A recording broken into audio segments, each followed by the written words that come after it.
Welcome into your Media Days Craze live stream powered by Gray Television. I'm Bailey Burmaster. The fourth and final day, we have Auburn, Arkansas, Kentucky, and Texas A&M in the mix on this final day. I am also joined by Aaron Mukes and Doc Holliday, and we're going to have another fantastic show.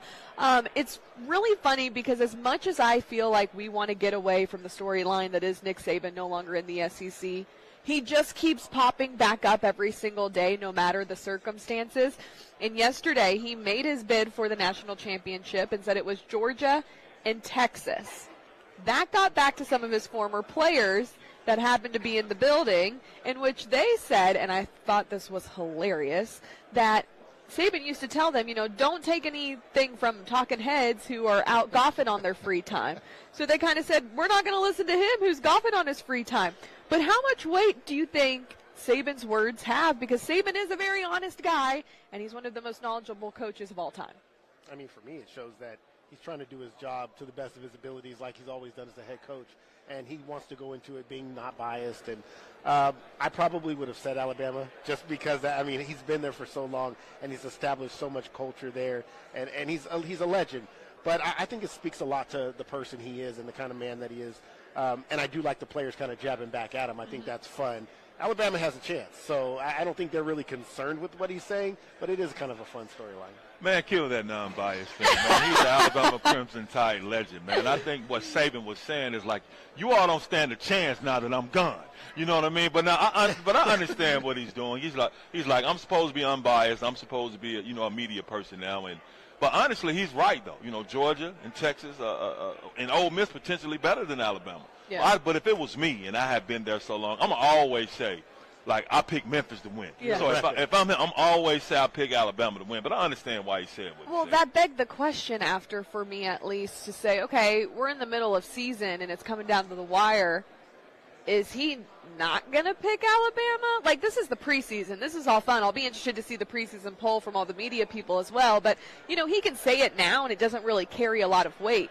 You say that come week 7, it holds a different weight. Yeah, that tune might shift as we go into the season, especially if they start to play well in Alabama. And you see they might be neck and neck. And if I think if they're neck and neck, that tune shifts a little bit to say, nah, it's Alabama that's going to be there, not only because they have the experience, but because that's my school. But think about it. I mean, can people in Tuscaloosa really get upset with Nick Saban about anything? That's my thing. Could Nick Saban do any wrong? No, I don't. I think in Alabama Crimson Tide eyes, there's nothing wrong he can do unless he comes out on national television and just curses them out and talks really badly about it. But it's Saban. He's a legend down there, and he gave his honest opinion, and he probably doesn't mean it, but to go out and say, he's probably trying to motivate those young men that he helped bring to Tuscaloosa and he helped coach. So I can see it going both ways, but he's supposed to give his honest opinion. If, everybody knows that Alabama is not one of the top teams in the SEC this year. I mean, it's Georgia and Texas. Did you see the embrace? So I really do think the embrace between Jalen Milroe and Nick Saban on the set. Milroe literally ran across the floor to go give Saban a hug, and it was a really cool moment. It kind of speaks to what Saban meant to that team, and specifically Milroe. I thought that was a really cool moment that happened. Nick Saban is the GOAT. You can never argue it. But it's funny because that still overshadows the fact Kalen DeBoer was on the podium yesterday. Was he anywhere to be found? I'm joking, but also overshadowed. That's exactly what I was going to say. It's almost like, you divorced me and you left me. Now I got somebody new, but I'm standing here with you, but you run to your ex, and you're like, what am I? I am here now. We have history. Hello, I'm relevant too. So it's hard to even. I haven't even really seen DeBoer out here. Just talked about Saban and Saban, but he is the head coach now. So yeah, it's very interesting. Did you guys catch any of DeBoer's presser yesterday? I did a little bit. What were your takeaways?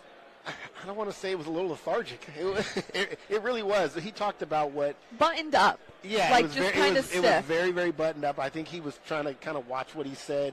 You don't want to throw any shade. He tried to pay homage to the people that had been there before. He actually gave Kirby Smart some credit. And, he did. But it just didn't seem like there was a lot of enthusiasm as far as maybe he just felt a little out of place because Saban is here. This is his first time at SEC Media Days, and maybe he's focused. Maybe he really just wants to not have to worry about that pressure of replacing such a legend. And we know that's going to happen anyways. Every week we're going to talk about it. If they start to lose games, it's going to be like, oh no, he can't replace Saban. What are we going to do? And I think that he might be feeling some of that pressure. And the closer we get to the season, it just might be building up. And I think we saw a little bit of that this week. Well, he's a different type of personality. You have to understand what he's walking into, man. Those some huge shoes to fill. So he comes ahead. That's his personality. I heard that he's been out trying to meet people and get in front of people and talk to the media and be a lot more accessible than Nick Saban was. But, that's what he has to do. When you're replacing someone like that, and I did it at my job at Memphis.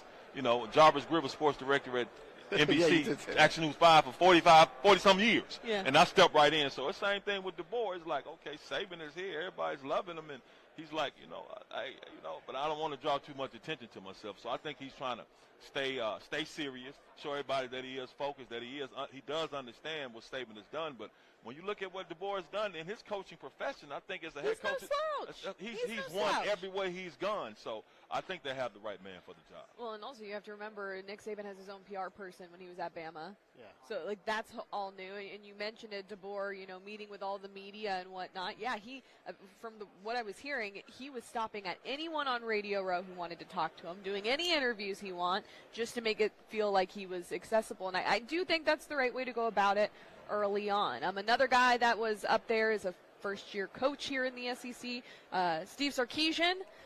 Before we get into Texas, did we like the suit? I was going to ask you about that.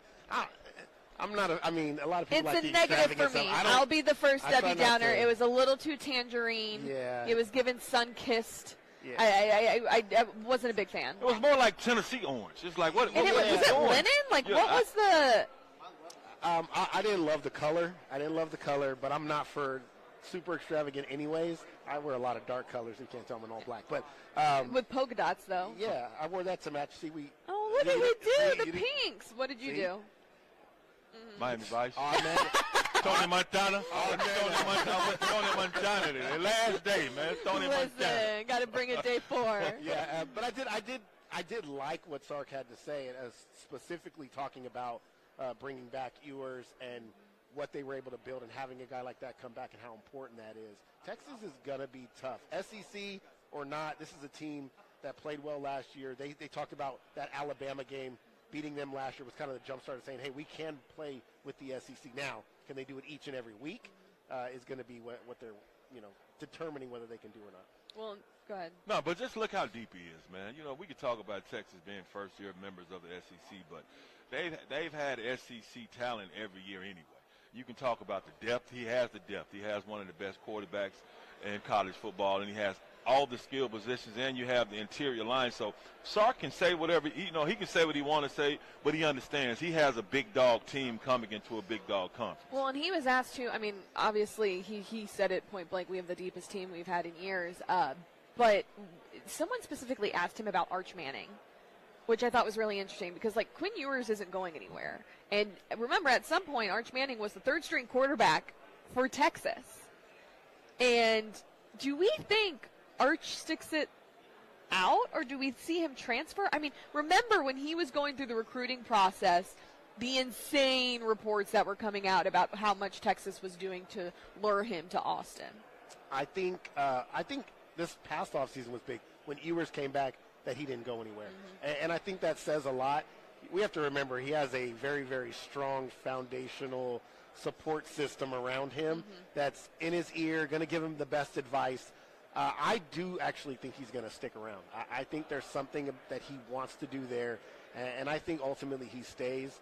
It's just we're in a world where you really never know, so I can't say for 100% sure. But I think right now they're in a good position, and I think that he will eventually obviously get his opportunity, and I think he understands that, and he's willing to kind of wait that time out. Well, financially, no one can really lure him away because I think his family's doing pretty well as far as the money is concerned. Yeah. So it's not like NIL money can get him to leave. But I'm surprised that he's still there, because when you're that high level of recruit and that high level of a player, you have those kind of expectations. I'm glad to see that there is some loyalty that he is staying, but you want to play, man. Well, isn't that funny? Quinn Ewers did the same thing. Yeah. You think that speaks to what Sark's doing, though? Maybe. I mean, there has to be something that's keeping him there.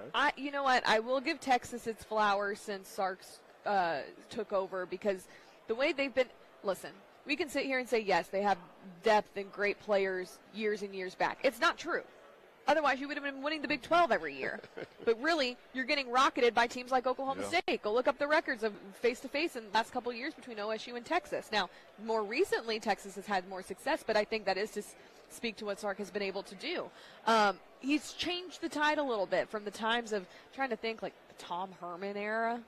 Yeah, it was bad. I mean, it was dark days at Texas for a while, and I don't think anybody really saw there was a direction to where they're at now. And now that Sark's been there and he's been able to turn it around, I think the positive, hey, we can get back to where this storied program is supposed to be is there.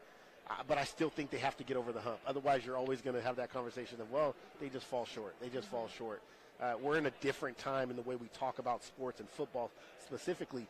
Nobody cares that you win 10 games every year anymore. If you're a team that's Oklahoma, Texas, Georgia, Bama, 10 games is cool, but you have to win national titles. And until they do that, they're going to be like that little stepchild, like, hey, you guys are doing your best and good job. Well, but Dusty Dvorak was on yesterday and talking about Oklahoma being in the SEC, and he was like, listen, if they go 8-4, it's a great year for them. And I was like, is it though? You think OU fans are going to be happy about that in Norman? They're not used to that. They expect better. And 8 wins for some teams is okay. For teams like Oklahoma, Texas, it's not enough. You have some college football programs. You understand what it is, man. When you coach in those programs, you have to understand what it is. Oklahoma, Texas, Alabama, Michigan, U.S. No, that's not what we're looking for. We're not mid-tier college football programs. Those are top-tier college football programs. So when you, like you talked about, they expect not even 10 wins, 11 wins, 12 wins, undefeated, national championships, conference championships. That's cool unless it's an SEC championship. That's the equivalent of a national championship. But other than that, when your program's like that, no, 8-4, 9-3, and all, it doesn't work. So depending how Quinn Ewers plays this season, he could really etch himself into some history with Texas, like being one of the best quarterbacks, only behind Vince Young and Colt McCoy. That's insane. My question to you guys is, if you get to choose between Carson Beck and Quinn Ewers, who do you take? I'm going to be honest, maybe I'm a little biased. I'm taking Carson Beck. There is something about, just size, stature, arm strength, all that stuff. But we talked about this the other day. Just the level-headedness, never getting too high, never getting too low. And I know the topic is going to be like, well, he plays with 5-star linemen and 5-star this. And he's always steady. And to me, when you talk about the next level, the quarterback position in the NFL specifically, those guys that are like this, they tend to be the ones that are successful. And I think Carson Beck has that. No knock to Quinn Ewers. I think he'll be fine. But for me, it's Carson Beck. And I have to agree with you. You got to look at the national championships. You got to look at what he's done. You know how to win. You have the discipline. You have the approach. You know everything it takes in order to not only win but to lead other grown men, because these are grown men on college football teams with a lot of ego, and they're making a lot of money as well. But so to get these grown men to listen to you and follow you, and you know how to win and they respect you, that's what puts Carson Beck. I'll do something a little different. I agree with you guys. I think I'm taking Carson Beck, but I think it's because he's healthy. Quinn Ewers has missed a couple games the last 2 seasons because he can't stay healthy. Now, he looked like he might have beefed up a little bit, like put some pounds on and whatnot, but give me health. And I do agree that Carson Beck's just composure, especially in the pocket, fine open playmakers, it can only get better from here on out. Another Georgia quarterback who has made a little bit of a transition, Brock Vandagriff, headed to Kentucky to be with the Kentucky Wildcats. Mark Stoops going into year 12. He is the longest tenured head coach in the SEC. What do we expect from Brock? Because everyone loved him in Georgia. Everyone was kind of sad not to see him more. Obviously you're going to roll with Beck, but what can he do for the Wildcats? I think it helps them. Obviously, their strength over the past couple seasons has been that defense, and if they can get some more consistency on offense. Remember, this is a team that has now been in bowl games for 8 straight seasons, 2 10-win seasons since Stoops has been there. He has actually turned this Kentucky program around. It's kind of incredible. You talk about the SEC and how many good teams there are. I think Vandergrift gives them some stability. You're talking about a big, highly recruited guy. Unfortunately, he wasn't able to beat out Beck. He went to Prince Avenue Christian in Georgia, which is kind of known for producing some quality quarterbacks. He's a coach's kid. He knows how to work. I think he can give them some stability on the offensive side of the ball. And with a team like they've had over the past couple of seasons, they were number 2 in the SEC against the run last year. They're strong up front defensively. If they can just get some points, sustain drives, I think that team, they could be in for another 8, 9, 10 win They season. definitely shocked some people last season with how strong they actually ended up being pretty much. Doc, any feelings on what you think Brock can do with Kentucky? Well, I think he fits perfectly, because he's someone you can trust. Like you said, he's smart. He can control the offense. He can lead people. And talking about expectations, those are the expectations of Kentucky football. If you can get 8 wins, you can get 9 wins, and they understand what it is. They're a basketball school. Kentucky football fans may not want to hear that, but it is what it is. So if we can get a national championship, good. If you can get us into the college playoff, good. We just don't want to be in the domes of the SEC. So Mark Stoops has been able to keep them out of that, and I think bringing in a quarterback like him who can help maintain and control that offense and lead those young Royals out there, it's a good move. Their schedule, let's run through it. Southern Miss, South Carolina, Georgia, Ohio, at Ole Miss, Vanderbilt, at Florida, Auburn, at Tennessee, Murray State, at Texas, Louisville. You notice you only said 4 road games. They have 8 games at home this year. That's a huge advantage for any team, especially when you're talking about the SEC, not having to go to some of these tough places. 8 home games.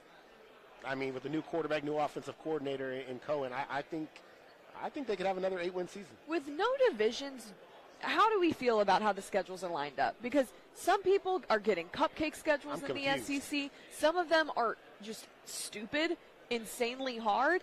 And then others, like how I've been describing them, is waves. Like the non-con is like, I'm like, who are you even playing? I've never even heard of some of these teams. And then it's like, oh, you're at Georgia and at Alabama, and then you're playing whoever, and then you're coming back and it's another gauntlet. Do we like that there's no divisions? And it kind of, do you think it creates an unbalanced field at all? I think they're going to have to look at how they're constructing the schedule regardless. I was listening to every question yesterday to Florida was, this is the hardest schedule in the country. I looked at the last 6 games. I don't know how they win. Should we rattle them off for the listeners? It's pretty insane. Them and Georgia have, so let's see, Miami, Samford, Texas A&M, at Mississippi State, UCF, which is not a bad ball club, at Tennessee, Kentucky, Georgia, at Texas, LSU, Ole Miss, at Florida State. That is by far, to me, what I've seen so far. That's the toughest schedule in the country. And when you're Billy Napier, do we feel bad for him? You're trying to. You're literally going into year 3. You've been under 500 2 years in a row. Now a lot of pressure is on you, and then you get that schedule, and he has to stand up at a podium and say, "Well, I feel really comfortable with this team. We want to challenge ourselves." But do you really want to challenge yourselves that much? Well, it's scheduling inequality, man. You go with our divisions and you say, the top couple of teams make it to the SEC championship game. But when you look at these schedules and some of the teams that the other teams have to play, and some teams like Ole Miss got like an easy money SEC schedule. So it's scheduling inequality. But what is the right answer? What you had divisions, and you had one division that was tougher than the other at times, and you have people making it to the SEC championship game. But yeah, man, if I'm Billy Napier, I'm like, man, y'all, what I do to y'all? Y'all trying to get me fired. Y'all don't want me here, right? What I do to y'all? I think the thing that's really interesting, just the state of college football in general and the longer football season, Dr. Katie O'Neill, the SEC chief medical advisor, talked yesterday, and she was specifically asked about, with the playoff format and it being a longer season, how much can we anticipate more injuries? And she point blank was like, it's just fact that if it's a longer season, you're going to face more injuries. How concerned are we that this is becoming an NFL-like atmosphere? And do we care? Do we want that? Is it not, because we still have the pageantry of college football? As a fan, I'm not. As a fan, I would not be concerned. As a player, I don't. But think about it. In the NFL, I don't think the players think about that. As an athlete, I think these players are thinking, I want the opportunity to play at the next level. And this is the closest thing, specifically in the SEC, to the next level. They are preparing their bodies for the NFL. The NFL is a 17-game season, likely to become 18 in the near future.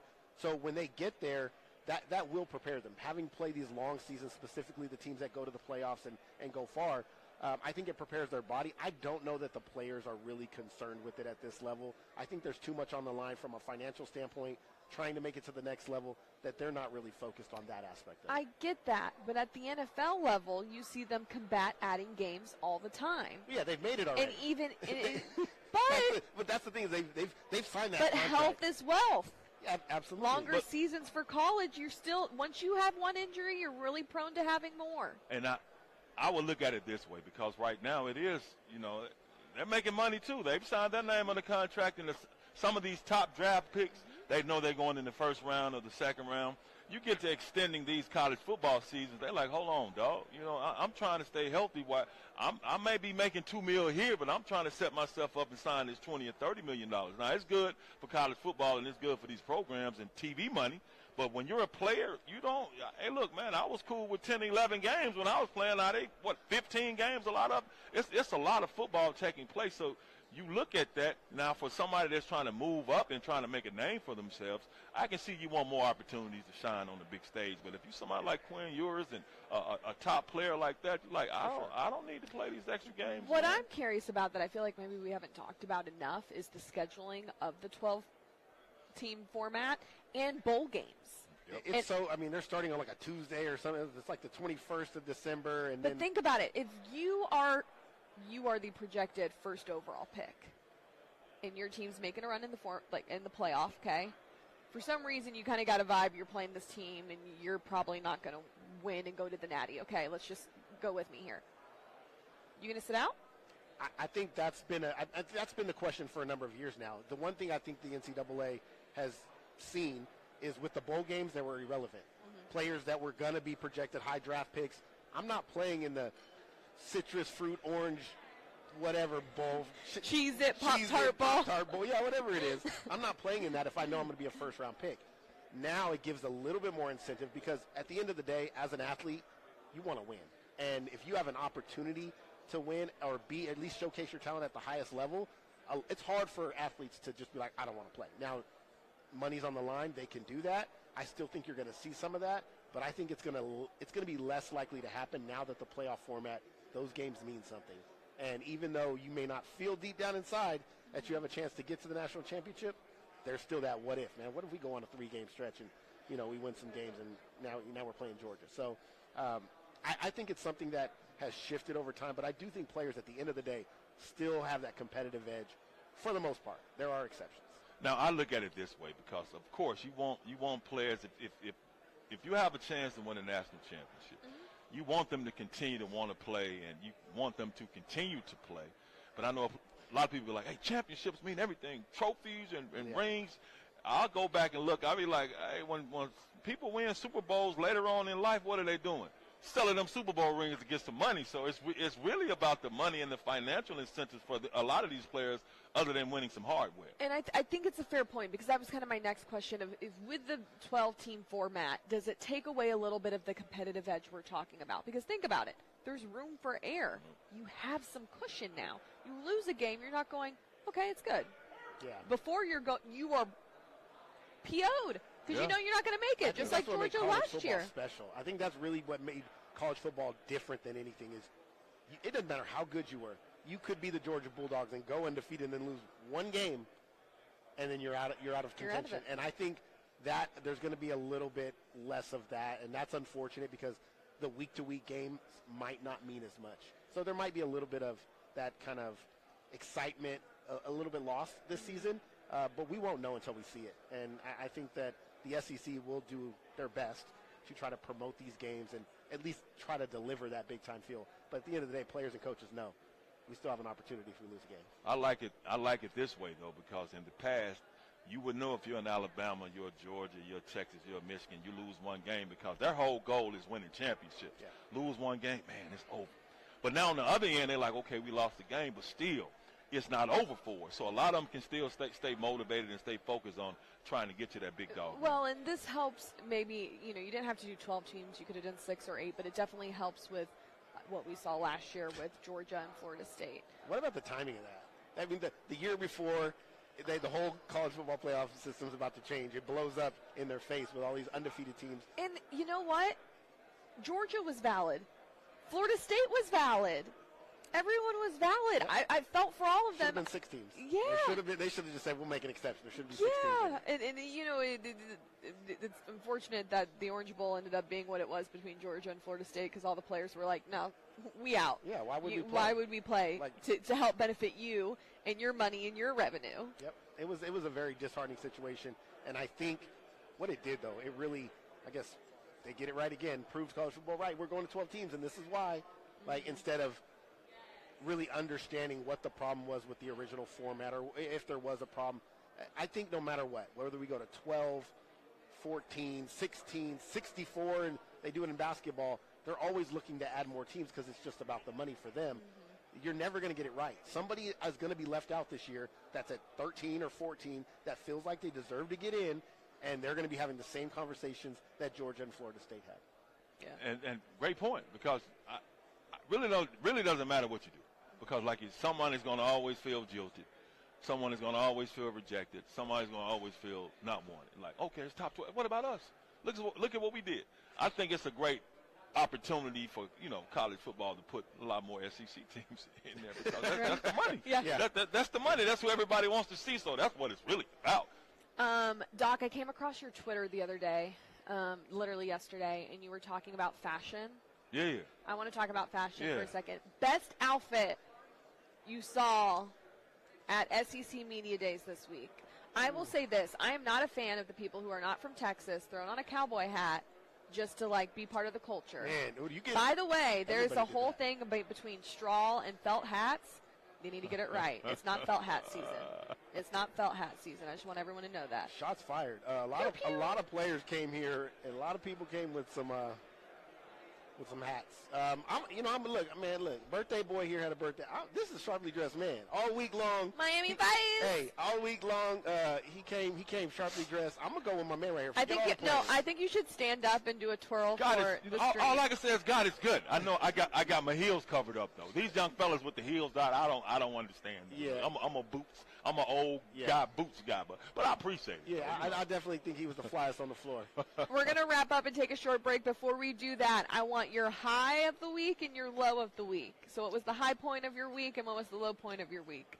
Honestly, I'm going to be real honest. I just talked to Arkansas players, and they talked about offensive coordinator Bobby Petrino, and some of the things they had to say about his intensity was insane, about how he just cusses them out and then hugs them. And I really thought that was an interesting moment, especially in today's landscape. I'm going to go with that. I'm going to be honest with you. Sitting here working with you all. No, I'm serious. I met you for the first time. You do a great job. Thanks, met you for the first time. You do a great job. And then for Gray to put this entire streaming thing together kind of last minute. Really and great. it doesn't look last minute. It looks extremely good. So this has been a highlight. And the low of my day is it's over. I get to go home tomorrow, though, so, hey. I'll say my low was the fact I didn't get lunch the first day. I'm a fat girl at heart. I love food. The high was the Dr. Pepper coconut. I thought it was going to be the cake. I thought about it, but I'm going with the Dr. Pepper. I just had one again at lunch, and even Lee was like, this Dr. Pepper, this coconut, it's real good. I took 2 sips, Bailey. You didn't like it? I didn't like it either. See? Tough scene. The banana pudding yesterday was also good. All right, enough about food. We're not doing that again. Thanks to Doc and Aaron for joining us. We're going to take a short break, and we'll have more on the other side. Stick with us.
Welcome back to Gray Television's Media Day Craze, the fourth and final day of SEC Media Days. We have the likes of Auburn, Arkansas, Kentucky, and Texas A&M, and that is why I'm now joined by Tyler Shaw and Morgan Weaver, who are going to help me with all talk of Aggies. Before we talk about football, we were just talking about this off the camera, and I have to bring it up. There was some chaos that went down with Aggie baseball, and I think if you're a sports fan, you have to hear it. For people who may not know the realm of Aggie baseball and what happened, can you break down exactly what happened?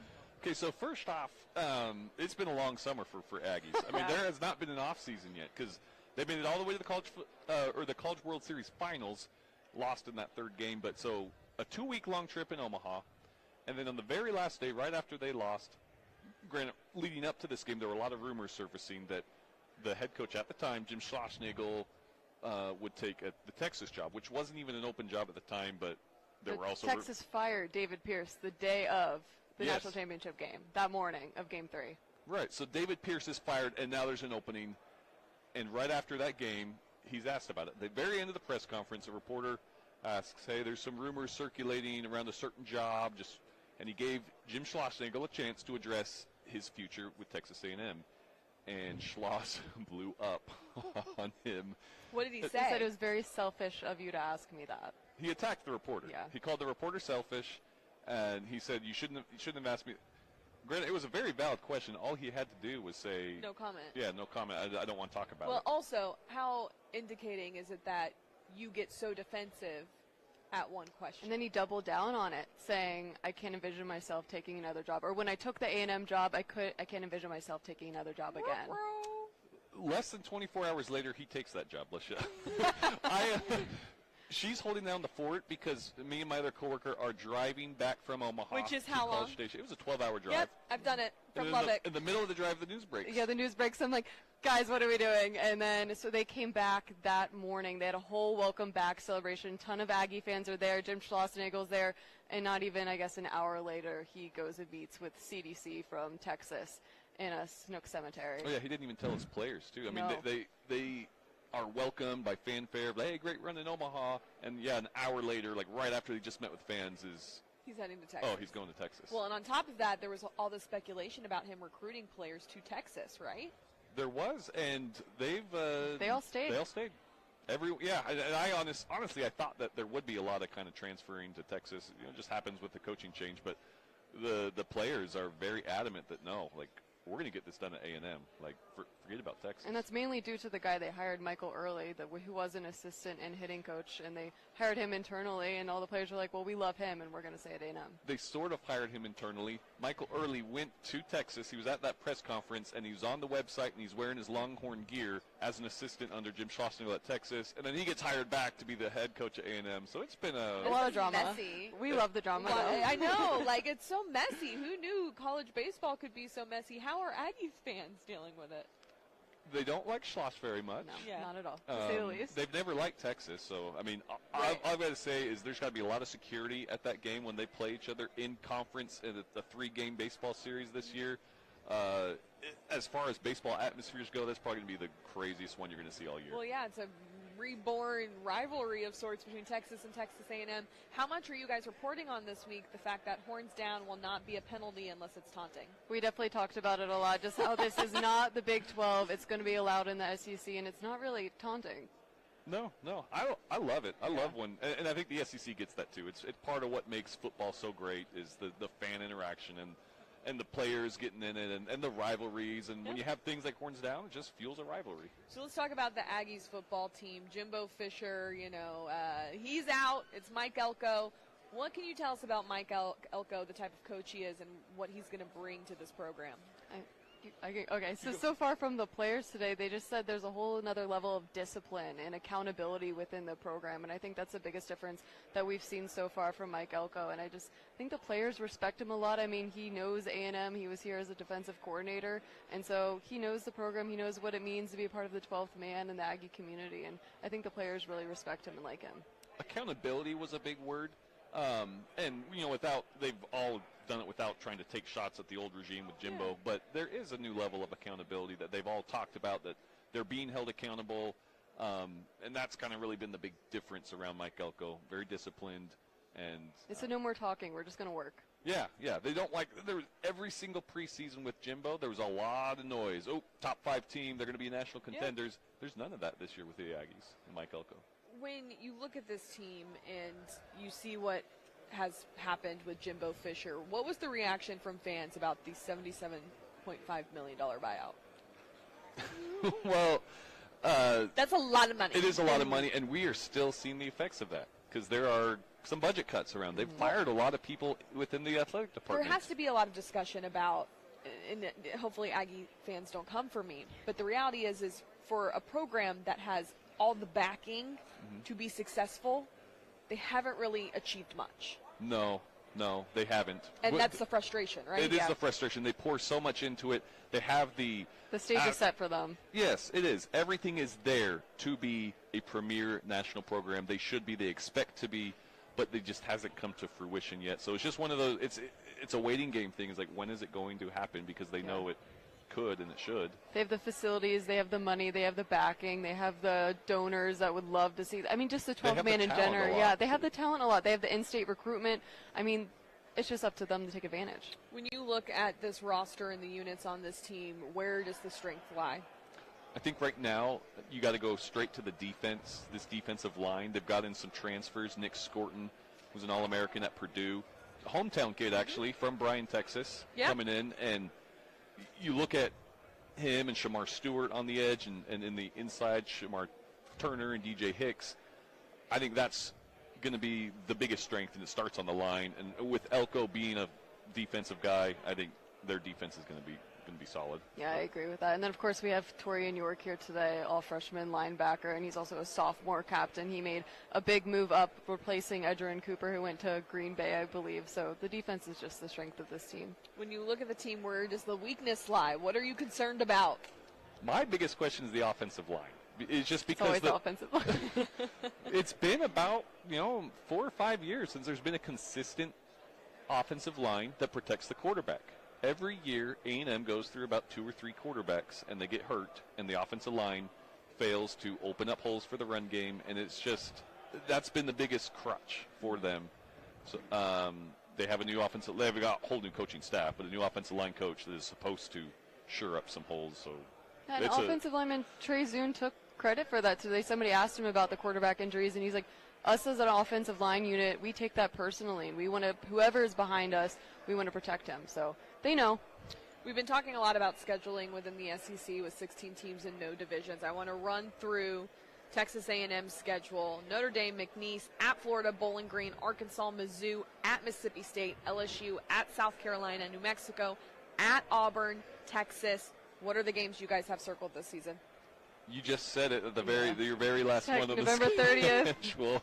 I know it's such a long ways away, but that is going to be the game that everyone is anticipating. 2011 was the last time they played that game, and it is such a big rivalry. Quinn Ewers, the Texas quarterback, said yesterday that growing up, his dad would tell him that the Texas A&M game was a bigger deal than Texas OU and the Red River rivalry.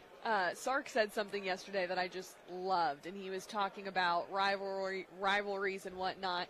And he was specifically talking about Texas-Arkansas, but he was like, sometimes I feel like Arkansas hates us more than they like themselves.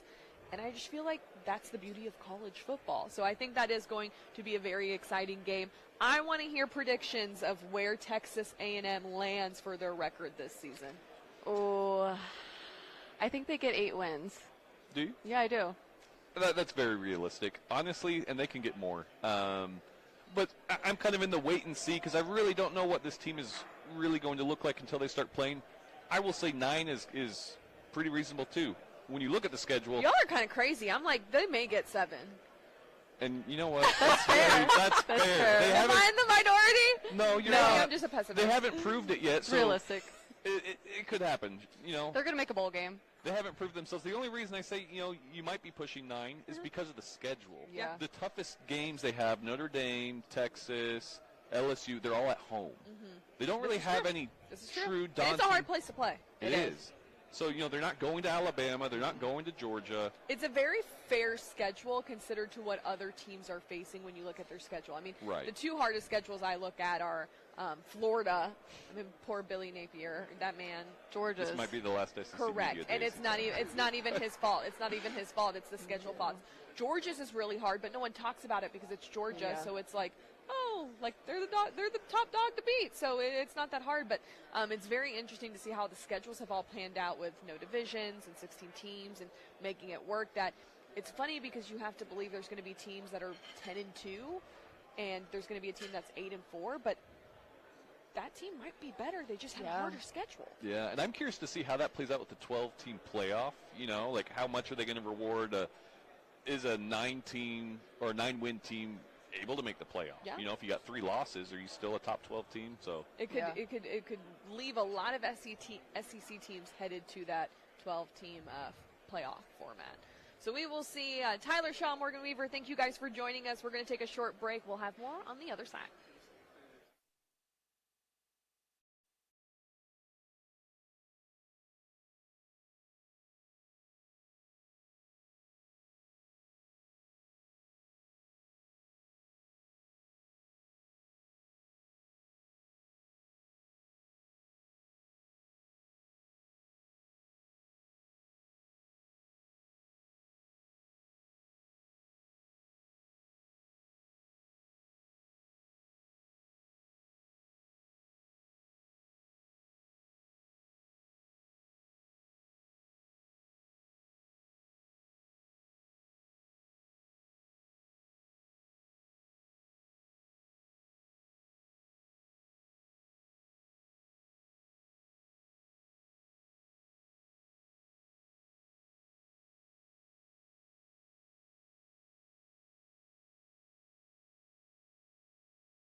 Welcome back. I have Julia Westerman joining us now to talk all things SEC Media Days. This is actually her first SEC Media Days. We were just talking about that. Yeah. Have you been to Dallas before? I have been to Dallas. So actually we were here a little over a year ago when the Gamecock women came here for the Final Four. So it was actually in the Omni. So familiar with the place, but yeah, first SEC Media Days, and it's, I mean, no better SEC Media Days to be the first one for me. So you brought it up, but I have to ask now, did you cover Dawn Staley and the national championship run in Cleveland this year? Yes. So we did a whole 12-day stretch as a sports team out at WIS. Wow. Yes. Went up to Albany, covered that, drove to Cleveland, and then spent the rest of the way. And that was my second Final Four. I've just lucked out. They're a phenomenal team. What can you say about Dawn Staley? The more What I can't see I about say? that part, like, I just love her more and more. I think it was at the ESPYs where she was accepting the award, and she basically was like, how can I expect people to speak up and say something when I'm only willing to do a whisper? Like, I want to be the influence on my players that they also have the influence on me. And I was like, yes, like, go off, queen. My favorite line was the one where she was like, I'm getting paid less to win more. Which is so true. No, she is just a phenomenal coach, but honestly an even better person. And coming from a media perspective, getting in here and just immediately being like, okay, she's right here with us and wants us to be a part of the process. And it goes viral every year when we're on that Final Four stretch of how much time she gives us as local media. So I used to be in Cleveland, and so I have a lot of connections still in Cleveland who were covering the game. Yeah. And they were part of the people on the floor waiting to interview her, and she still stayed and talked to everyone. I'm like, Nick Saban would never, respectfully, no coach in the SEC would ever do that. They'd be like, bye, I don't have time. Yeah. And I just think it's really cool. Not only that, but like her influence for women's basketball. We covered the Atlanta Dream in Atlanta. Yeah. She was at a game, and she was just having a hell of a time. She was, well, because she follows all of her former players. Like, once you leave the program, you don't leave the program. Like, you are a Gamecock forever, and she's always tweeting about all of them in the league and everything. She's tweeting about everything, but she's always tweeting about her former players and supporting them and all of that stuff. But, yeah, when we were in Cleveland, and I mean, honestly, the whole stretch when they do that postseason, it's called the car wash. And her SIDs tell us, she's like, hey, everybody set up. She's just going to go down the line. You get about 3 questions and get them in, but she's going to make time for you. I think it's phenomenal. Do you have a favorite Dawn Staley story? Ooh. Well, actually, yes. Her dog, Champ. Okay, yes. Champ is very We've famous. heard about Champ. Like, Champ comes to all of the post-game pressers and everything like that. Like, we see Champ all the time. Now, Dawn Staley lives in a very common area in Columbia. Like, you can see her all the time. And the funny part is you go walking there. There's a whole walking trail. I walk there all the time. I run into her constantly. I'm just walking on the Riverwalk, and then she has a dog stroller. Yes, she does. And so I saw her recently. I never bug her or anything, but she's walking down the road. I'm going the other way, and I'm like, that's a stroller. I can't see who that is yet, but it could be Coach Staley. It could be Coach Staley. And then, yeah, she's just chugging along, going for a walk. Champ sometimes in the stroller, Champ sometimes out of the stroller. But depends on what he's feeling that day. Yes, I love that. She's spectacular, and she truly makes so much time for media, which is so cool when you run the best basketball program in the country, and you still make that time. So you come here, you're at SEC Media Days. What is your interpretation of what this event has been like, especially coming here? I believe it's the 4th time it's ever not been held outside of Birmingham. It will go back to Atlanta next year. What's the biggest thing you've noticed while being here? Well, I covered the SEC dating back to when I was in college, and I should have gone my senior year, but that was during COVID and everything. So it's just been this build-up for a long time of like, when am I going to get back to SEC Media Days? First mark out of college, I didn't cover the SEC, so now that I'm back, it's like, okay, finally, SEC Media Days. It's lived up to everything, and I knew that this one was going to be on even a higher scale than all of the rest of them have been, because we've got 16 teams now. There's so many eyes on the SEC, because it truly is the premier conference in the country now. And they handled this event very, very well for the magnitude of everything that needed to happen this week. And it's been exciting, and just from a personal perspective, having the opportunity to learn about all 16 teams, even though I don't cover all of them, that affords you just such like a wealth of knowledge going into this season, and having that perspective gives a lot of perspective. What the entire conference is going to look like, and really just helps me as a journalist have more of an insight than just the team that I cover. And a feel for things. I'm curious how South Carolina fans are feeling about Shane Beaver right now. There's been a lot of chatter about that this offseason. So a lot of people are riding the train of, oh, he's on the hot seat. But everyone says everyone's on the hot seat.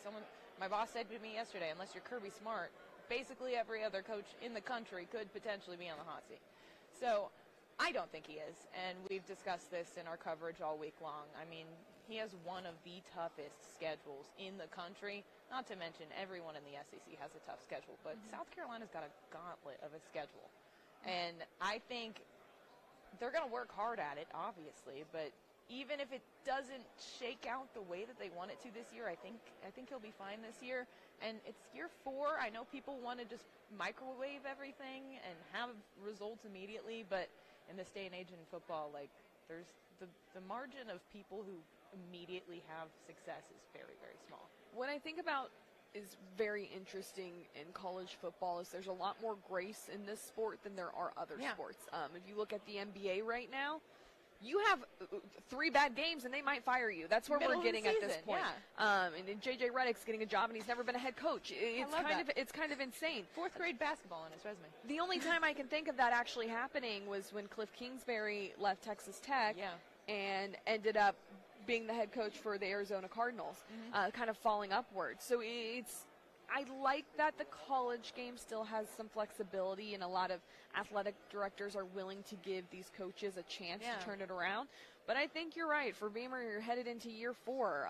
It's a little bit of a do or die if there's not progression, and very good progression this year. I do think he could be one of those coaches come the end of the season that maybe things don't work in his favor.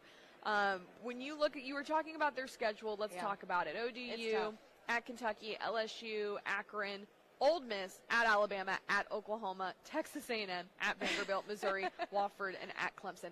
That stretch from October 5th to November 2nd is insane, actually. But the thing is before it is tough, too. Because, I mean, Kentucky has kind of become somewhat of a rivalry for them. I mean, Beamer has won 2 straight over the Wildcats, and they're searching for a 3rd. And I've seen both of those games these past 2 years, and it's a good one. So you've got to start off right with that one, and you want to win that game to set yourself up for your first meeting with LSU in several seasons at home in front of your personal crowd. Yeah. So you got to get through that, and then you have to go to, and you host Ole Miss, I believe, and then you got to go to Tuscaloosa, which no one wants to go to Tuscaloosa. No one wants to go to Tuscaloosa. I don't care if Nick Saban's not there. You don't want to go to. You don't want that smoke. And that's the thing is there's so many questions around that. Is you don't know what Kalen DeBoer is going to do yet. You know the Alabama standard, but you don't know what you're not walking into Nick Saban, like you said. So it's that first front of the season is crazy, and then the back half is just. Yeah. What is the key for South Carolina this season to find success on the field? There's probably several of them because, I mean, they got a range of ages all over this team. You got Lenora Sellers, who's a redshirt freshman. Obviously, you're coming in on the heels of Spencer Rattler, who honestly, not a lot of people think he succeeded all that much. But can I pause before you continue telling? Because let's talk about Spencer Sanders for a second. Were you a fan?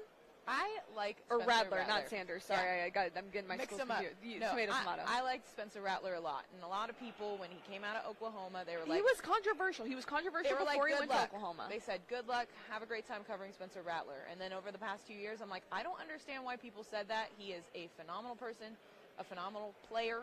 I hope he does really well in New Orleans. Yes, he came back this summer he hosted his first camp in Columbia and made a point to come back to Columbia. He has no ties there other than going to USC. He didn't have to come back there. And he told us when he was talking to us, took plenty of time to talk to media once again, remembered all of us, said hello, asked us how we were. And he said he wants to come back every single year because Columbia had such an impact on him, turned his career around, and he's going to stay attached to Columbia for quite some time. That's the thing, is like, I know what everybody said about QB1. I know what everybody said about Oklahoma, but I didn't see that guy. The QB1 thing was so weird, too. Yeah. Like, they still hold that against him. They approached it, but they never really told everyone what it was. It was kind of like, what are we doing here? Which I get. I mean, he's also, like, he was a kid. And then the things that came out that it's like NFL scouts holding that against him as he goes into the draft. It's like, he was, 17? What did you do at 17? Like, come on. I don't know. Yeah, I really liked him. I enjoyed covering Spencer Rattler. I hope he does very well in the league. Okay, well, go back. Tell me about how. Yeah, sorry. I was like, we got to go there while we can.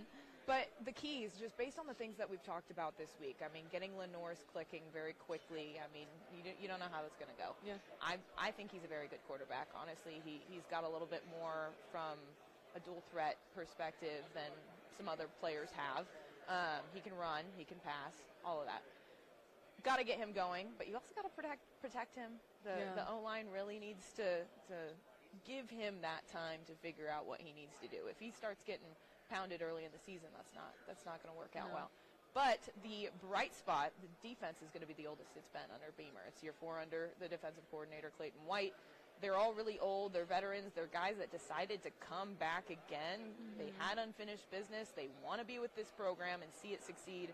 So the defense is going to be a big spot. So I'd say those are kind of the keys. And then, of course, Shane Beamer, special teams, Beamer ball. You never know what's going to happen there. I think he said something. They have the most blocked kicks in a while. I don't know the specific stat. He listed it off. He rattled off earlier this week. But the most blocked kicks dating like several seasons. Yeah. So when you get that Beamer ball going, it's exciting because it's like, okay, they're coming. Your punt might get blocked. But no, they put on an entertaining form of football. It's just they need to figure out how to win more games.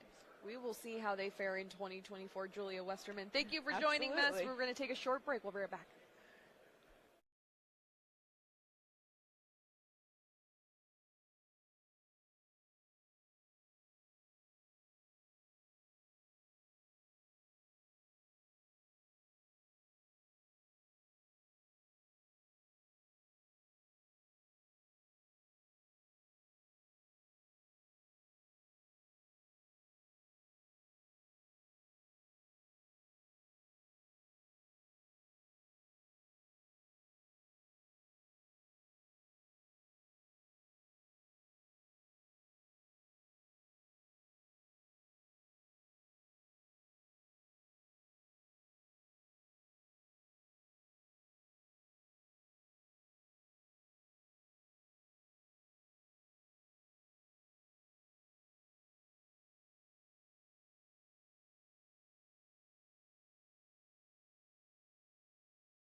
into your Media Days Craze, powered by Gray Television. I'm Bailey Burmaster. I am joined now by Brian Milam, and we're going to talk some Kentucky football, not basketball, although you don't like talking about basketball, despite the fact I have been told multiple times this week when talking to people, Kentucky does the best they can. They know they're a basketball school.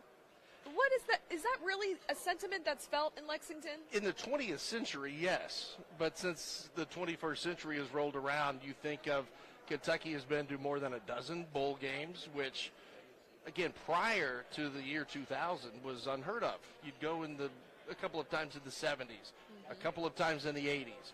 You go twice in the 90s. I mean, it was sporadic. And now Mark Stoops, he has been at Kentucky since 2013, his first year. And the first year or two, you kind of take your licks, while you build the program. He's been to 8 straight bowl games now. Yeah. And he has done a marvelous job. And I don't think anybody thought when Mark Stoops took over that at this point he would be the longest tenured coach in UK history, the longest tenured coach in SEC of the current coaches, and have the Wildcats in 8 straight bowl games. Nobody saw that coming more than a decade ago. As he heads into year 12, what are the feelings Kentucky fans have towards Mark Stoops? Because he really has just been a sound foundation for that program. Well, I think that's the thing. He is the son of a coach. Sons of coaches want foundation first, stability, solidarity, and then what the success will follow. I think when you look at Mark Stoops, he's a Big Ten guy now. He played at Iowa. He grew up in Ohio. He wants control. He wants to establish Kentucky football as more than just a school known for 1 or 2 sports. Baseball went to the College World Series, by the way, so it's wide open. But Mark Stoops has done a marvelous job, and he has been able, for a guy who doesn't like to change, I think, he has been able to adapt. He is still adapting to this new NIL world, as we all are. But he wanted to come to Kentucky and run an air raid offense. That didn't materialize, really. So what do? Ground and pounded, which is what he likes to do, is dominate that line of scrimmage. Yeah, when you look at this team and what Mark Stoops has done going into this year 12 for him, what do you like the most about this Kentucky team? It seems like their defense could really be a strong point. Well, that is what Mark Stoops wants to establish all the time. Yeah, if you score 40 points a game, great. But he wants to make sure that any opponent is 21 and under. He wants to make sure we'll give a cheap touchdown. That happens. He wants to assert the defense. And Kentucky, especially up front and with the linebackers and then Maxwell Hairston in the backfield, the defensive backfield, they have got some pieces here. And I think when Kentucky is its best, they are a sleeper team in the preseason. Yeah. I think you look at the preseason votes that'll come out later today, tomorrow, Saturday, whenever. Yep. And I think you'll see Kentucky about number 8, 9, 10.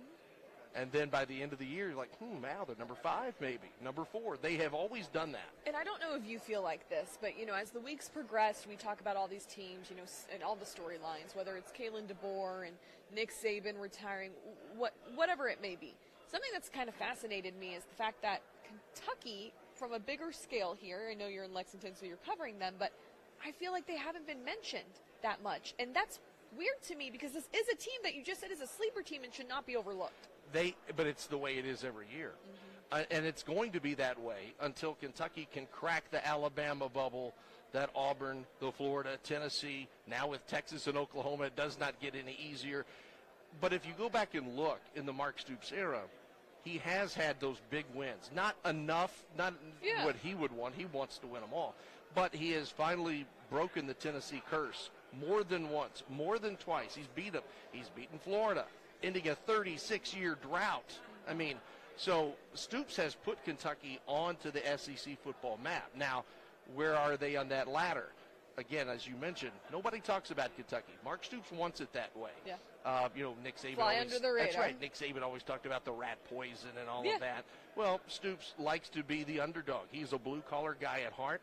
He wants to raise a blue-collar team with NFL potential. Yeah.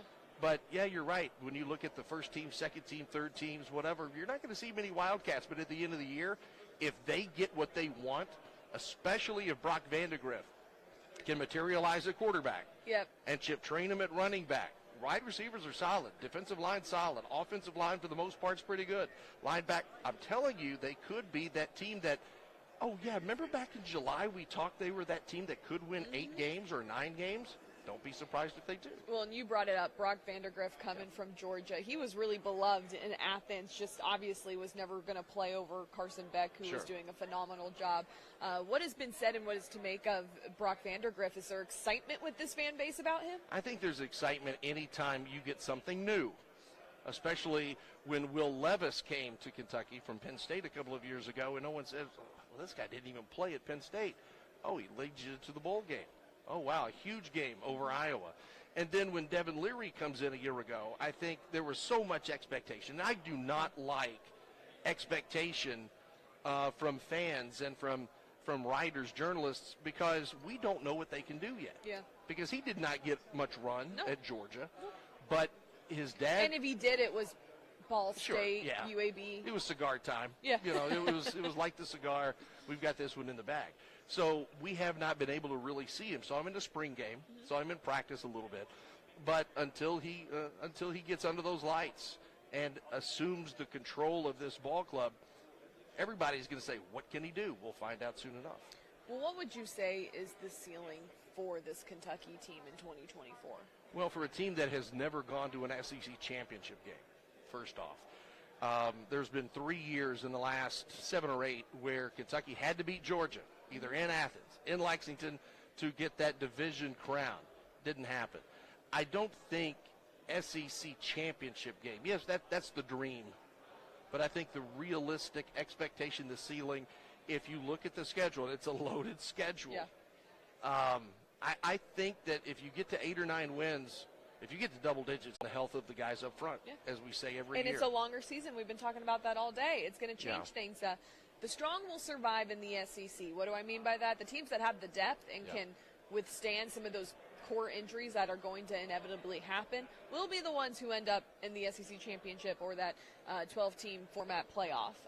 It's going to be very interesting to see how that impacts teams. But I think for these not smaller schools, but these schools that have, you know, the Vanderbilts, the South Carolinas, the lower of the totem pole within the SEC, they're going to struggle if they hit some serious injuries. Do you feel like Kentucky has the depth to withstand anything that comes their way? Well, time will tell, because it's funny you asked that, because I was thinking, standing off camera, in 2003, 4, and 5, Rich Brooks was the coach, and he said, defensive line is our strong suit. We are loaded at depth. By week 3, they were decimated with injuries. And the defensive line became a sieve. Yeah. I mean, just like, hey, just run it here, just run it, and you're gonna score. Injuries, that is the one asterisk that nobody in this hotel can prepare for. Because what if it's J.J. Weaver? Oh, my gosh, now you just lost your big linebacker. Yeah. What if it's Deion Walker? What if it's De'Aaron Jackson? What if Maxwell Hairston is burned in the back and turns an ankle and he's gone for 3 weeks? What if? That's the old if-in game, as coaches like to say. Yep. And but I think as of now, they have enough depth, and that is the one thing that Kentucky has struggled with in the past. They have not struggled with that over the last 6-7 years or so. Okay, so you were talking about their record. I want to run through their schedule. Okay. And you tell me if they win or lose. Here we go. So we're doing this. We're doing this right now. Southern Miss. Win. I'll say a win too. We can keep scores. South Carolina. Win. I think they win too. Georgia. Next. They lose. Ohio. Oh, that's a win. That's a win. At Ole Miss. That I'm gonna say it's a loss, but UK has played Ole Miss tough. Trap game, maybe a little bit. Maybe like we'll see. But we'll see. I'm gonna say lose. Vanderbilt. Win. You got it. We will go over it. At Florida. Again, toss up because Florida. I think it's a hard place to play, but Florida isn't Florida of the past. But Kentucky has gone down there recently and won, so we'll see. I'll give them a win. See, I like your way of thinking. Auburn. I'm going to go with a loss on that one. At Tennessee, I'm going L. At Tennessee, got to give them a loss. Murray State, I'll give them the win. That's a win. At Texas, loss. Whew, that's tough. Going to Austin's not easy. It's not easy for anybody. I need you to say it's a loss. Kentucky has not beaten Texas since 1951. They haven't played since then. I'd say it's a loss. It's a loss. Okay. And then Louisville. Win. That is a win. I'll go that too. So what's that? That's 7? 7 and 5. And you've got an Ole Miss. You've got a game in there maybe that could slide either way, again, with injuries. And that's with I'm big on it. If it's an improvement from last year, Yeah. you're trending in the right direction, and no one should be fired. Not that I think Mark Stoops would Oh, be fired. he's but you solid. get what I'm saying. You get what Sure. I'm saying. Like usually in other circumstances. So that's improvement in my eyes. And who knows? Maybe Brock Vandergriff goes in there and lights it up. We'll have to see what happens. Well, his father's a defensive coordinator, and the kid comes out as a quarterback. You know, he's got a great head on his shoulders. We've interviewed him several times, and but a lot relies on some of the new pieces. We know what Kentucky has already, Yep.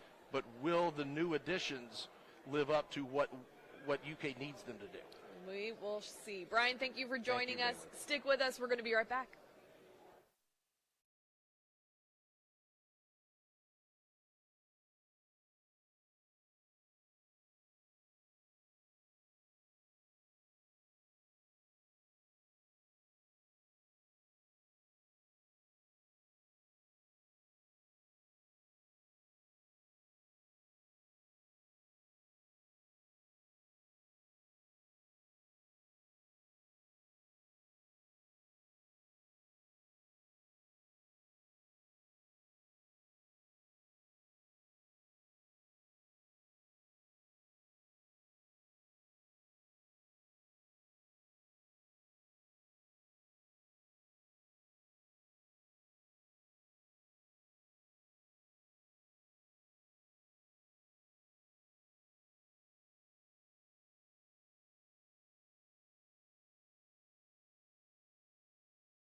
Welcome back to Media Days Craze, powered by Gray Television. I'm Bailey Burmaster, and I'm joined now by Elijah Campbell and Jay Phillips of the co-host of 107.5 The Game. You guys are professional yappers. That's what I like to call the radio guys. Ooh, you wow. guys do this for a living. I just am a woman who talks a lot. Yeah, okay. I'm just a man that talks a lot that won't shut up. Yeah. So, I mean, we can relate. We can absolutely relate to You that. get it. Yeah. My running gag is report cards as a kid.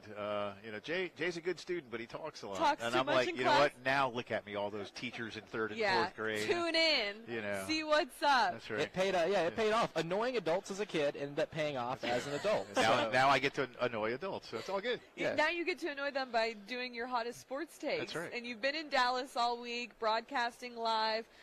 Biggest takeaways from the week as we kind of round out here in Dallas for the final day. Ooh, my biggest one is that Texas, from a showmanship standpoint, from the adage of everything's bigger in Texas is true when it comes to the SEC. In terms of brands, they are SEC ready. So you bought boots and a cowboy hat is what I'm hearing. Oh, I'm from Nashville, man. Yeah, I already So had you already that. had it. You're boots locked and a and cowboy loaded. hat. Yeah, I mean, I Okay. was like, coming out of the womb, I was gifted boots and a cowboy hat as kind of part of the Tennessee native ritual. But the thing with Texas here that I found really fascinating, which the thing I was most interested in, was now that the SEC is as big time as it gets. Media days are bigger. They're more like, no one is showing Big 12 media days on a constant loop on ESPN, right?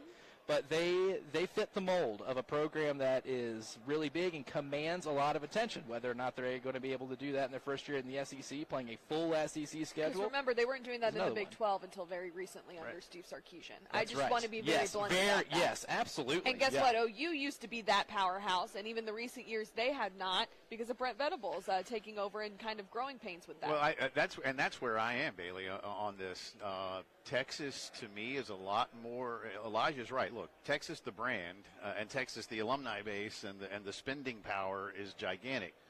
So is LSU. So is Florida. What do LSU and Florida do? They ebb and they flow. Yeah. They should always be great, but for whatever reasons, they're not. Texas is in the exact same boat. Meanwhile, here's Oklahoma, who I liken very much to an Alabama.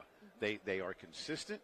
They punch above their weight for the state that they are. Now, I know there's a lot of money in Oklahoma, too, but they've always had to compete, so to speak, against the resources of Texas, and to some degree Texas A&M. And yet, which one's the better program? It's not even close, program-wise. Yeah. It's just not even close that Oklahoma is better. I think OU is more suited to the rigors of the in-and-out football because this is what they do. They have to go outside the borders.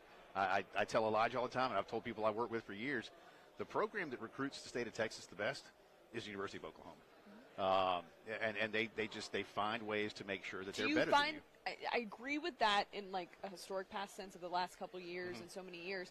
Do you feel that's still to be true today with the you can't deny there is a trajectory for Texas and where they are under Sark right now and having Quinn Ewers. And I think Elijah and I don't want to say we've disagreed slightly. We differ a little bit. I think, love this. Listen, Let me just get in there and this is part of what we do. I think, again, you can separate program and team. Yep. The Oklahoma program is better. The Texas team in 2024 should be better. Let's find out. Again, with the folks, a couple years back, Texas is back, and Sam Ellinger and those guys, and they weren't. No. Are they now? I don't know yet. Yeah. They got to go play football. Is Oklahoma? Yeah, I've been surprised, and I've told Elijah this. I've been surprised by the number of people around the conference that say, I just don't know if Oklahoma's ready for the in and out of the Southeastern Conference. And I just think to myself, of course they are, but I don't know. How good is Oklahoma going to be offensively? Elijah and I were talking this morning off air. You got a defensive-minded coach, but so did Alabama. So does Georgia now. I say did Alabama, with Nick Saban. But Nick was able to evolve. Kirby watched Nick's evolution and knows that he had to evolve in Athens, and he has. Brent better follow the same boat. And if he does, then they're going to be fine. We're separating. I'm sorry. Separating. Team from program is really important right now because if you just look over the last 25 years of Texas, they've rarely, with the exception of winning the Rose Bowl in 2005, beating Michigan, following it up with a national championship, they rarely have followed up success really well. And that's how you end up recycling coaches like, Well, you have the Vince Young and Colt McCoy eras, and you're like, yay. And then Mac Brown almost wins a national championship. And then after that, what happens? Tom Herman comes in, and they're irrelevant. Last 10 years, before last season anyway, what was it, 5.3 losses a year at Texas? They were averaging it. That's for what they and A&M both, and we're not talking A&M right now, but, relative to expectation and resource. Well, the money results, that's thrown at the program. Yeah, the results aren't there. No, absolutely not. And I think Oklahoma's very interesting because when they were led by Bob Stoops, and then they had the seamless transition to Lincoln Riley, and he's this quarterback guru pushing out Baker Mayfield and Kyler Murray, everything's great. Brent Venables comes in after Lincoln Riley's very sour exit, if you probably ask Sooner fans. And I don't want to say that the standard has lowered a little bit, but it does feel like there isn't that edge at specific units anymore. You look back and you can look at running back, and they had the Joe Mixons and Chamaje Perines of the world, and, it's that edge isn't there, and it's the same with quarterback. Now, I'm not saying they're a bad club. Obviously, they're transitioning in the right way, but I think you're right in the sense you have to see what happens when they actually get into SEC play. Yeah, so this Oklahoma team is so interesting, too, because they could be 10-2, and it's not going to surprise me. And they can be playing in Atlanta in December. The question is Jackson Arnold what he was supposed to be or panned out to be? And when you let someone like Dylan Gabriel walk through that door to go to Oregon, who has a really good chance, he might now be the odds-on favorite to win the Heisman, depending on whatever sports book you look at. If you let him walk, you better be pretty darn sure the guy that you have replacing him is going to make sure that your offense doesn't skip a beat, which is what tells me that they feel really good about Jackson Arnold. Now, we have a small sample size of how he was in the Alamo Bowl, which at times wasn't great. 3 interceptions, not ideal, but was able to make some plays that showed you why he was a blue-chip recruit. And if they have a year where he has some severe growing pains and has some really bad games against some really good SEC defenses, and they go 7-5, it's going to be an interesting dynamic between the fan base and Brent Venables because of what we've just established here, how great that program is historically.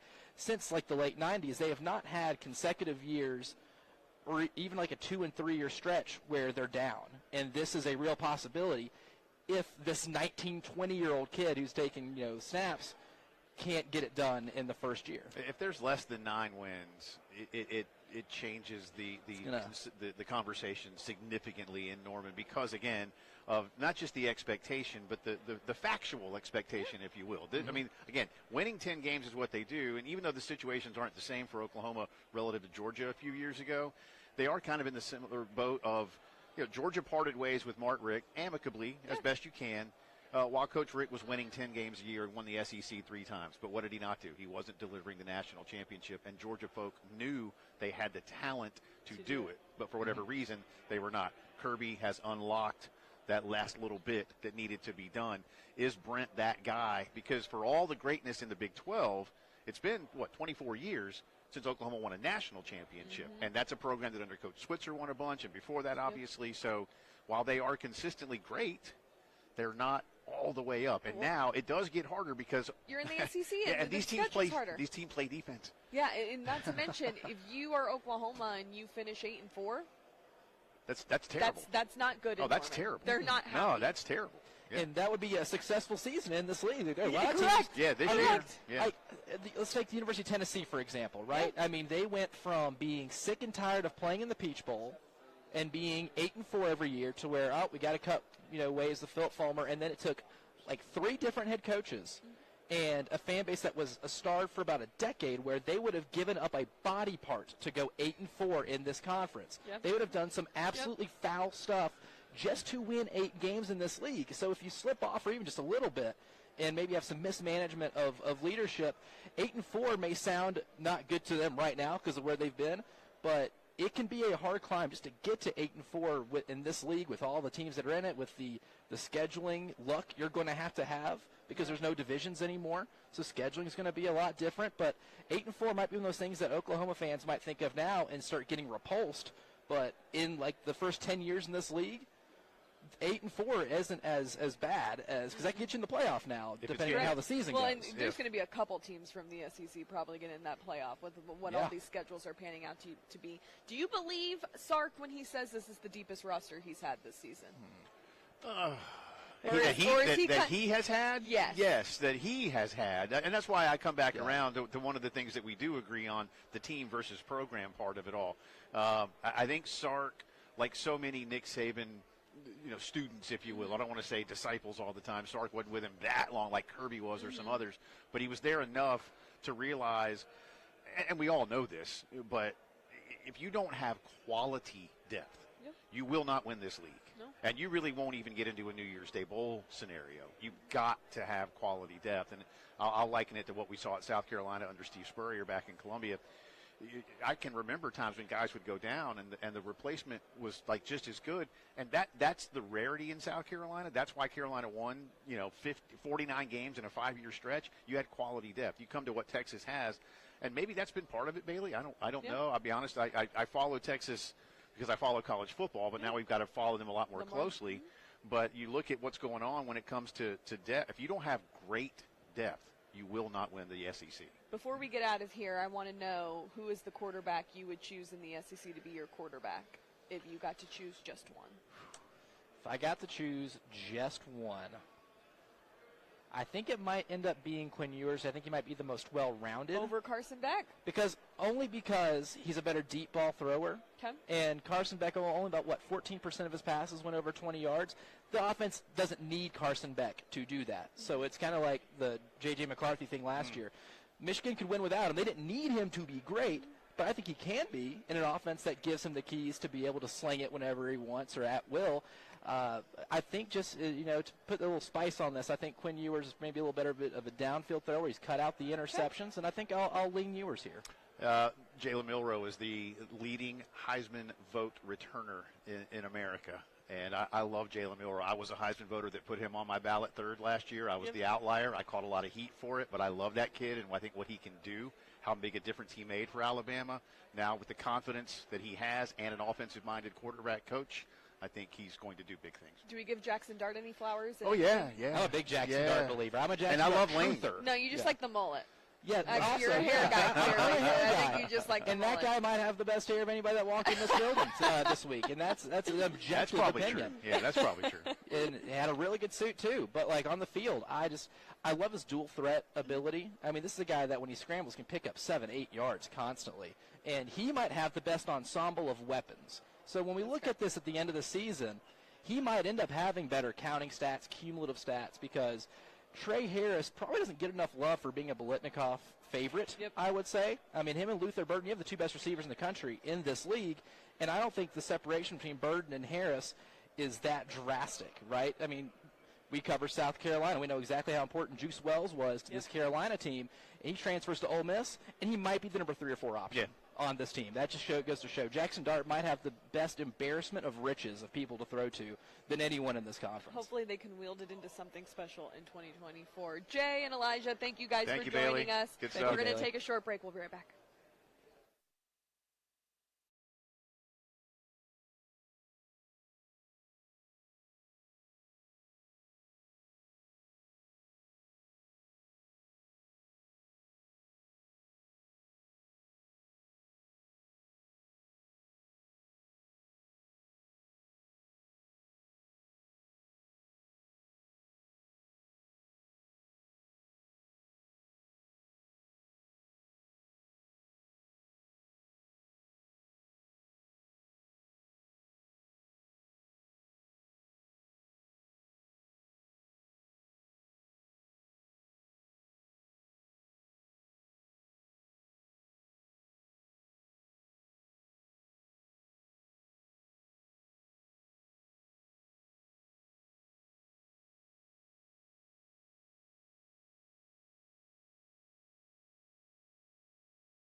Welcome back to your Media Days Craze. I am joined now by Dr. Katie O'Neill, the SEC Chief Medical Advisor. Thanks for joining me, Katie. Of course, I'm glad to be here. Talk to me about, you took the podium yesterday about just to update everyone on the status of medical and the student athletes and the surveys you do. Tell us about the latest work that's been going on with the SEC. In the last year, our big focus has been our mental health survey and then also our medical timeout process, making sure that we're prepared for any sort of disaster that occurs on field or right off the field, and that our teams are ready in whatever city we might be playing in, whether that's a championship or just a regular matchup. So our medical timeout process, I really feel like we have that honed in. And then our mental health survey was put out to our athletes last September, got results back in October, and started to share those results to our teams so that they could make changes if they needed to make changes or really focus on things that we were able to show them that the mental health survey showed for them. Yeah. How long have you been doing the mental health surveys? Because I feel like mental health maybe 10 years ago wasn't as widely talked about and discussed as it was, but it's really been, I think, something that's useful for student athletes now to be aware of, and, you know, always think about that for the future of yourself and just putting yourself first. That's right. I think that mental health and wellness for the student athlete is something they really want to talk about now, and that's a culture change for the student athletes. So this was the first SEC mental health survey. The NCAA had put out larger surveys to Division I athletes, but we really felt like we needed to get some more concise information for our schools. We were able to send the survey out to all SEC athletes and then give schools their comparison. So how do you compare to the total population of SEC student athletes?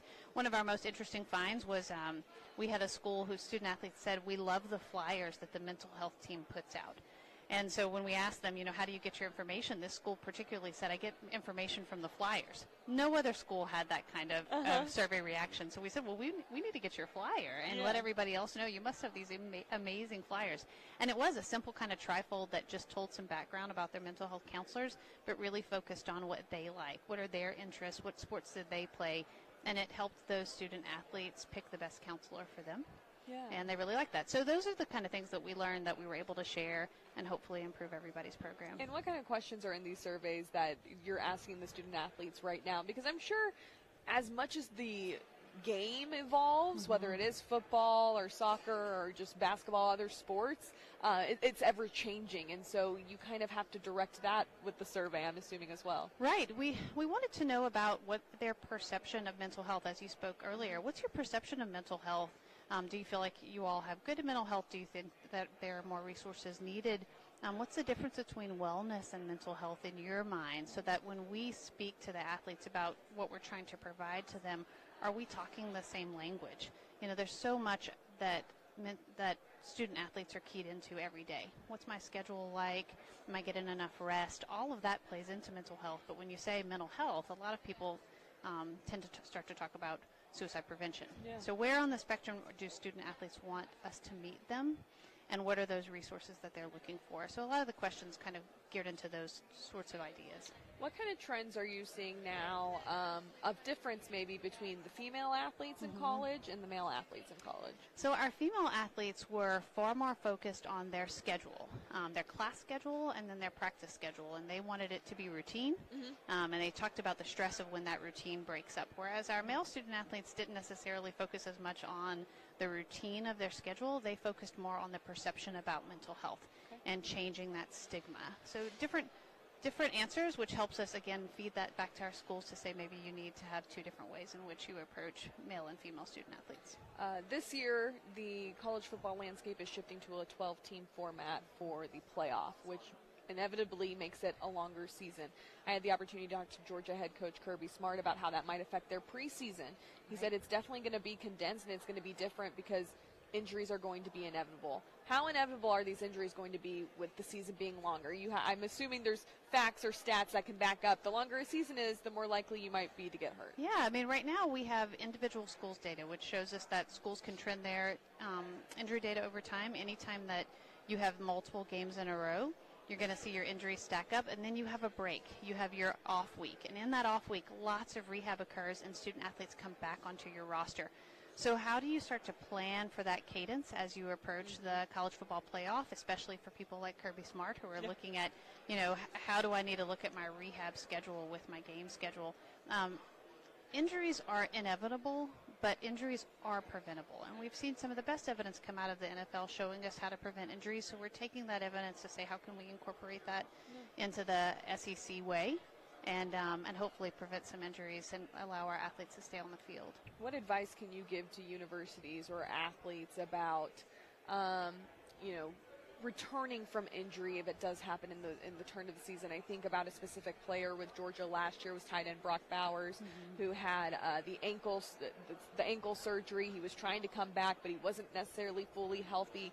How do you anticipate with the longer schedule and injuries, the feedback you can give of, hey, maybe if it happens in week 2, you should chill out because you'll make it to week 8, and then, hey, who knows what you can inevitably be a part of if your team gets there. Right.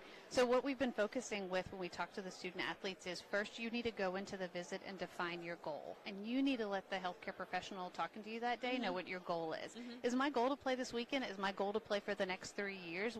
What am I trying to achieve? Because when you state your goal, we can make a healthcare plan around that goal.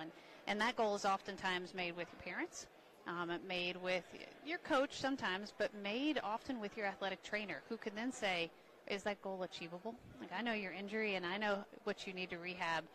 So taking your team, your healthcare team together and stating your goals so that anybody who's seeing you knows what you're after as an athlete. That's awesome. Thank you, Dr. Katie O'Neill, for joining me. I appreciate your time today. Absolutely. Thank you for having me. We're going to take a short break. We'll be right back.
welcome back. I am joined now by Harold Grader, the Associate Executive Director of the AutoZone Liberty Bowl. That is a mouthful. That is the most I've had to say all day. But what a title for you, sir. Well, on the last day, last hour, well done. Kudos to getting Thank you for all of powering that, Bailey. through, Harold. Thanks for having me. No, we're so excited you're here. SEC Media Days taking over Dallas. What's your interpretation of this new look SEC? It's really exciting to have two of the marquee brands in all of college athletics come into what is no doubt the number one athletic conference in the entire country, and to build on the history and tradition and the legacy of the Southeastern Conference with Texas and OU.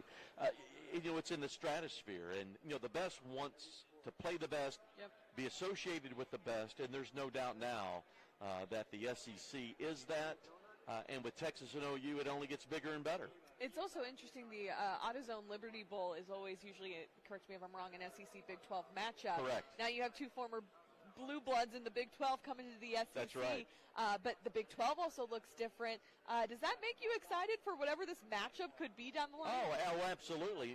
Before OU and Texas came in, there was only one SEC team that had never played in the AutoZone Liberty Bowl, and that was Florida. Now we have three. Texas and OU have never played in our game. Now, this is year 66 for us. We're the seventh oldest bowl game. So as we look down the road and continuing our relationships and partnerships with the SEC and the Big 12, we hope someday to have that little Texas rematch. OU, and we wouldn't mind having Florida in our game someday. But these two fan bases, obviously, in our world, in the bowl world, to be able to drive to the destination, and obviously both Texas and the state of Oklahoma, you can drive to our city and experience everything that is Memphis in the AutoZone Liberty Bowl. Something I was stewing over a little bit when thinking about the AutoZone Liberty Bowl was the fact that, when there was a lot of hard feelings when OU came to the SEC, leaving Oklahoma State behind because Bedlam is one of those big rivalries in the Big 12. What if there was to be a match where it was OU and Oklahoma State in the AutoZone Liberty Bowl, and you get to relive Bedlam a little bit? That would be an interesting conversation to have. Now, would one side or the other not want to do that? You never know. Oklahoma State's been vocal about they don't want to play OU. But potential conversations like that are great for sports radio, for sports fans to kick that around. You never know. Interesting conversation. Matchup, we'll put that one on the memory pad there, should that opportunity ever come up. How do you anticipate bowl season to look different this year with the fact that we're moving to a 12-team format playoff? It's a longer season.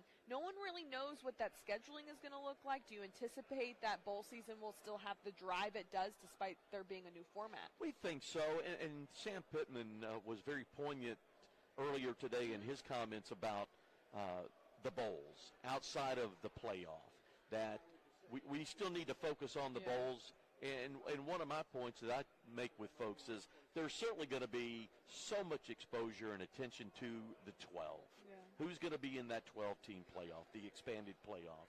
But there are 70-something other colleges and universities that want to play in a bowl game, have those extra practices, have the bowl experience, have that celebration at the end of the year for a successful year with their fans. Yeah. So that's going to continue. Again, certainly the 12, there will be incredible focus on that. It won't impact us, I don't believe, as far as what we do mechanically, having excited fan bases and excited teams. We may all have to work a little bit harder to get some media attention. That goes with it. But we're going to be there. Speaking for the AutoZone Liberty Bowl, again, we're the seventh oldest. We're going to showcase our city, showcase everything that we have to offer, showcase St. Jude Children's Research Hospital to the fans and the teams that come to our city. So that doesn't change. But we know that, again, that excitement for what is bowl season and the bowl experience, that is not diminished at all. SEC Commissioner Greg Sankey talked in depth about NIL, the state of college football, whatever it may be, et cetera, et cetera. I'm curious, how has NIL impacted bowl games specifically? I know bowls, a lot of times they'll give prizes and whatnot to the athletes. Has any of that really impacted how these, bowl entities can operate? Some bowls have been impacted Yeah. in these recent past years with players opting out. You can't avoid that. That's just a part of the world we are now all working in and existing in. I think what you were referring to are the gift packages that we all are able to give. TVs or recliners right? or watches or whatever it may exactly. be. All of that fun, good stuff that we're by rule, we're able to do that legally and within the rules. As far as, again, the NIL transfer portal, opting out, all of that, we all have to deal with that. But I'm of the belief that when it comes to celebrating your team and the year that they've had, that you hope that key players don't select or choose to opt out. Yeah. But it's all about the overall experience for those teams, those players, with their fans, those universities, and all of the constituencies that follow that football team. Hopefully none of that is diminished, and so far it hasn't been. That's amazing. That's what you want. You want it to be smooth sailing. I'm curious, when you talk about the AutoZone Liberty Bowl and bowl games in general, there's a lot of rich traditions. Indeed. What are your favorite traditions for the AutoZone Liberty Bowl? Probably the number one for us is certainly the patriotic message, our founding principles of liberty, freedom, patriotism. But when it comes also to the Memphis community, showcasing St. Jude Children's Research Hospital, the number one research facility in the world, and of course they share their protocols with hospitals around the world. Very proud of that. And obviously in Memphis, it's about the food, the barbecue. But barbecue. But we're much more than that. We're a great foodie city. Yeah. But it's also about the music. And it's not just about the history of music, Elvis and the 50s and all of that. We have Stax and the great history of Stax. And more recently, Justin Timberlake is a young man from our city. And rap and all of that stuff. We are what I would refer to maybe the United Nations of music. We have it all. Uptown Funk. Yeah. My friend Boo Mitchell was one of the co-producers of that. That's a Memphis music product. So, there's a great history there and a legacy, Sun Records and Stax and all of that. But recent music as well, and current day music and current stars. And Memphis is a great music city, so we try to showcase that as well. What is probably the best entity that the players get to enjoy when they get to be in town, whether it is the barbecue, the music? You can't go there without talking about Elvis. Yeah, probably. The coaches may not like this, but probably Beale Street. No, they definitely would not like that, but you're probably not wrong. And Bailey, I'm sure they're just down there as an educational experience. Looking around. Yes. Not partaking in anything else, and if they are, it's simply just a good water. There you go. With absolutely. some ice. And, again, that all ties in the food experience, the music experience. That's what we're about in Memphis. I love that. We are at SEC Media Days. Before we wrap up, I want to get your hot take of who's the top dog to beat. Who are the teams you're watching in this year's SEC? Obviously, I think Georgia's the easy number one. I saw what Coach Saban predicted or Georgia and Texas. Selected Georgia, Texas. You got to think Texas, new to the conference. Not surprised, folks, but of the two teams. Well, yeah. It's surprising because in the Big 12, they weren't the top dog always. Over the years, Sark it was has done Oklahoma. a great job getting his team SEC ready. Oklahoma right there. As far as I think they will have four. I think LSU is going to be in the mix. Ole Miss is going to be in the mix, along with Georgia, Texas, Alabama as well. It's going to be an exciting year in the SEC, and the expanded playoff obviously gives more opportunity, and it's going to be a race to the end, and we look forward to our piece of bowl season coming up on December 27th. Ain't that the truth? Well, thank you, Harold, Thanks, for joining Bailey. me so much here on the stream. We are going to wrap here on your 2-hour Gray television stream for Media Days CRAZE. That will do it for you guys. Thanks for joining us.